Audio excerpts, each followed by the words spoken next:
আমি বিএনপি বুঝি না, আওয়ামী লীগ বুঝি না, জাতীয় পার্টি বুঝি না, জামাত ইসলাম বুঝি না, তাবলীগ বুঝি না, পীরের মুরিদ বুঝি না। যারাই পড়েছে লা ইলাহা ইল্লাল্লাহ, তার জন্য আমাদের হৃদয়ে জায়গা আছে না নাই? মুসলমান কেন, হিন্দুদের জন্য আমাদের বুকে জায়গা আছে না নাই? হিন্দু ভাই যদি বলে আমি পড়বো আশহাদু আল্লা ইলাহা ইল্লাল্লাহ ওয়া আশহাদু আন্না মুহাম্মাদ রাসূলুল্লাহ, তার জন্য আমাদের দরজা খোলা আছে না নাই? This is the beauty of Islam. এটা ইসলামের সৌন্দর্য, এটা অনেকে বুঝতে চায় না। আল্লাহ আমাদেরকে সহিহ সমঝ দান করুক, আমরা পড়ি আমিন।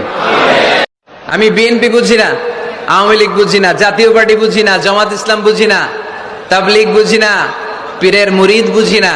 যারাই পড়েছে লা ইলাহা ইল্লাল্লাহ, তার জন্য আমাদের হৃদয়ে জায়গা আছে না নাই?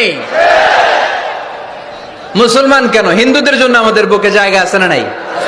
হিন্দু ভাই যদি বলে আমি পড়বো আশহাদু আল্লা ইলাহা ইল্লাল্লাহ ওয়া আশহাদু আন্না মুহাম্মাদ রাসূলুল্লাহ, তার জন্য আমাদের দরজা খোলা আছে।